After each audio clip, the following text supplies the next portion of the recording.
Good morning, guys. Real quick with injuries, Quinnen, he won't practice today. He's still going to be 50-50, but D linemen don't need to practice to be able to be ready for game day. So we're still hopeful, but 50-50. Echols will be out. Corey Davis is still in the concussion protocol. He'll be out. And then Mike White, he'll be limited at practice, but he will be out. With that said, real quick, regarding the Mike White news, before you guys all start tweeting, let me just I'm going to kind of chronicle this whole thing for you guys so we can get this one right. Sunday after the game, obviously it's well documented, he was taken to the hospital to get x-rays and all that stuff, and all that stuff cleared. He got on the plane. Everything was checked out fine. Monday, Tuesday, same thing, get more evaluation. He was cleared for practice, which he has been doing. He feels fine, but our doctors, and rightfully so, would not clear him for contact. Mike White, who is an absolute warrior, and has been doing everything he could this week to try to find another opinion to get him onto the football field, to find somebody who will clear him for contact, has exhausted every measure he possibly can because he wants to be out there for his teammates. That opinion will not change, and it's gotten to the point where we could drag this out to Sunday, guys. But this is one of those deals where we got to do what's best for the player and protect the player from the player. So he's been cleared for practice. He has not been cleared for contact, and so with that, this is going to be a great opportunity for Zach. When he was elevated to the number 2 quarterback, it was with the understanding that there's a strong possibility that he was going to play. And to prepare accordingly. He's gotten vast majority of the first team reps. He'll get all the reps today. He'll get all the reps tomorrow. And so we feel very comfortable about Zach's preparation as the first string quarterback, and that he's gotten his normal workload as a starting quarterback would normally get, with the limitations that were placed on Mike. But love Mike, love how hard he's worked to try to get back for his team. But at the end of the day, this is one of those deals where we've got to protect the player from the player. Does he have broken ribs? I'm not going to get into specifics on what his exact injury is. But again, we're going to evaluate him again on Monday, so he's got a chance for Thursday. He really does. But the challenge for that is that it's a short week. We'd be much more confident if it was a full week. But again, he'll get reevaluated again on Monday to see if he can get that clearance. Because it's a short week, does that make it harder for Mike to come back next week? That's what I'm getting at. The short week makes it a challenge, but there's still. I mean, it wasn't like a clear-cut decision, like no, for even this week. So it's been a challenge, a lot of discussions. But again, we'll reevaluate Monday and see where we're at from there. I know you don't like deal in hypotheticals, but you've set the goals to get Zach back on the field. So if he goes out and plays like you want him to play, like is he your starting quarterback next week? Well, fair question, but again, it is a hypothetical. This is just a great opportunity for him to just get back on track and do what we know he's capable of. Robert, go ahead, guys. I don't know. You said Zach, when you made Zach number 2, there was the thought that he would play. Mm-hmm. Why? Because number 2s don't necessarily play unless something happens. Well, so Monday, Tuesday, he wasn't cleared for contact. He was cleared for practice, but not cleared for contact. And we were hopeful that he would find an opinion. Our doctors would not clear him for contact, but he was seeking an opinion that would. In your mind, you thought there was a chance that this was going to happen. Yeah. Okay. Well, to prepare for it, exactly. Right. Yeah. Robert, just how that works. Your doctors are okay with that, like seeking outside other opinions. They don't mind that. Oh yeah, no, that counter what they say. For sure, that's common practice. We encourage. So part of player safety is them having the ability to go out and seek all the different opinions. We encourage it. We want them to seek other opinions. Do we trust our doctors to the utmost? Absolutely, but. You want, just like we want to be challenged as coaches, or we want our players to be challenged. We want our doctors to be challenged too, and to get those opinions. And so players are always from a safety standpoint, because there's times where he might be cleared, and the player's like, God, I'm not feeling right, and so he wants that second opinion to make sure that we're not just trying to throw him on the field to further damage, but.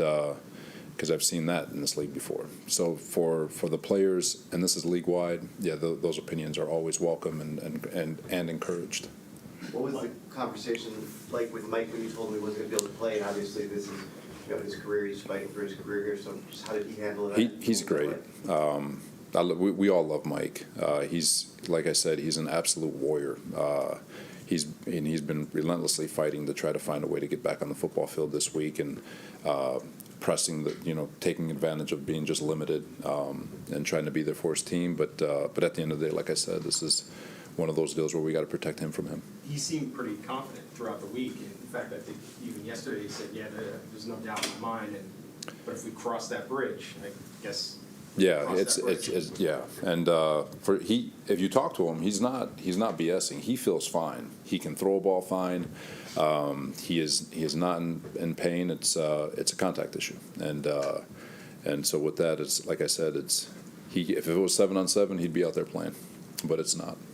Robert, when you benched Zach, there was the on-field issue, and there also was, he made that comment after the New England game that I don't think went over well in the locker room. Where do you think he is in terms of the trust level of his teammates right now coming back? I think our guys trust him. I feel like he's had a really good week of practice. I feel like he's been very good over the last 3 weeks when being deliberate and attacking the moments that we've asked him to attack, and all the different things with regards to footwork and fundamentals. But I don't know if there's a trust issue. It's he's got to go out there and do the best he possibly can, and I know as a coaching staff we trust him, and I know the team trusts him, and it's just everyone doing their part and making sure that we execute at the highest level possible and do the best we can. When you made the decision to make him number 2, did you have this in mind, that there was a good chance he was going to have to play on Sunday? No, I was so the decision to move him to number 2 really happened on Friday before the game. I mean, it was well in advance. Like, hey, he's showing it. Let's get him back to preparing as if he's going to prepare. No different than we did for Mike when we felt like if he ever had the opportunity, you got to give him the opportunity to prepare mentally as the next guy up. So the decision to start doing that happened before the injury ever happened.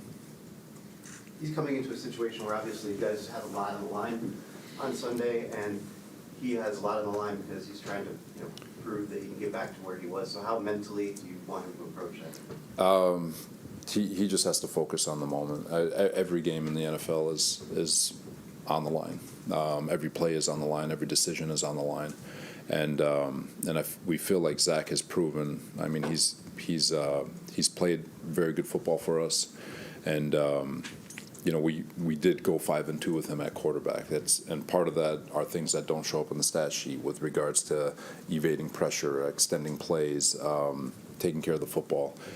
So he's done a lot of really good things, and so he just needs to continue his maturation and growth. And like I said, we've got all the faith in him, but he's really just got to focus on Sunday and Sunday alone. Robert, when you said this could have gone up to game time if you wanted to, right? When did you guys make the decision? Okay, we're gonna do this, and It was a combination of last night and this morning. Just didn't want to. It came to the point where it's like, let's just protect him from him. Let's do what's best for him, because could he find one? Maybe he can find one, but it just wasn't worth it. It's not worth it to string along. And you guys know me. It's just try to be transparent, as transparent as we can when we can. But this is more of a organizational decision. Just move forward, and we'll live to fight another day. did you tell the team this morning? Yeah, they're all aware. They're all aware. How unusual, how rare is it for a quarterback to fix his footwork issues, throwing mechanics in 3 weeks? Good question. Good question. I don't think it's impossible. I don't. He's done a really nice job. I thought he's had 2 of his best throwing days in practice. Now practice at the end of the day doesn't matter. We got to go do it on Sunday. But felt like he's been doing a really good job just finding completions and getting the ball to where he needs to with accuracy. So he's done a really nice job, like I said, working deliberately and just tying everything in. And for him, it's really just making the easy with regards to just getting your feet where they need, in the direction they need to go, get your body set, and deliver the football the way he knows how. And I mean, he's the same quarterback that once went 18 for 18 in a bowl game, so he's very capable. It's just a matter of just being conscientious and tying everything together. Couple more. Line's question for you, Robert. We asked about Hutchinson the other day, but Jameson Williams was also a guy I'm assuming was on your radar pre-draft. An interesting evaluation because of his talent versus availability. What was your evaluation of him in the pre-draft process? Appreciate the Lions question, by the way, guys. Speed demon. He can flat out roll. Watching his tape was pretty fun because it felt like he always had 10 yards of separation on the deep end, you know, like watching him and Ahmad go against one another in the bowl game for the limited time that they did was pretty freaking cool. The playoff game or whatever it is. But he is an uber talented young man, super fast, and I know he caught one against Minnesota. But they got a really cool player right there. You got a pretty cool shirt on today. Yeah. So as you know, last year everyone remembers, sure, with Coach Knapper, tragically passed away when he was hit by a distracted driver.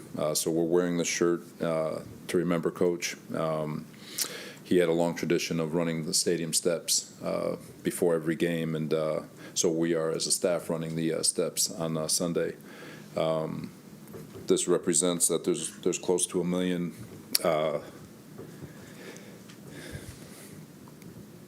million distracted drivers every year. Shit's got to change. But thanks. Thank you. Robert.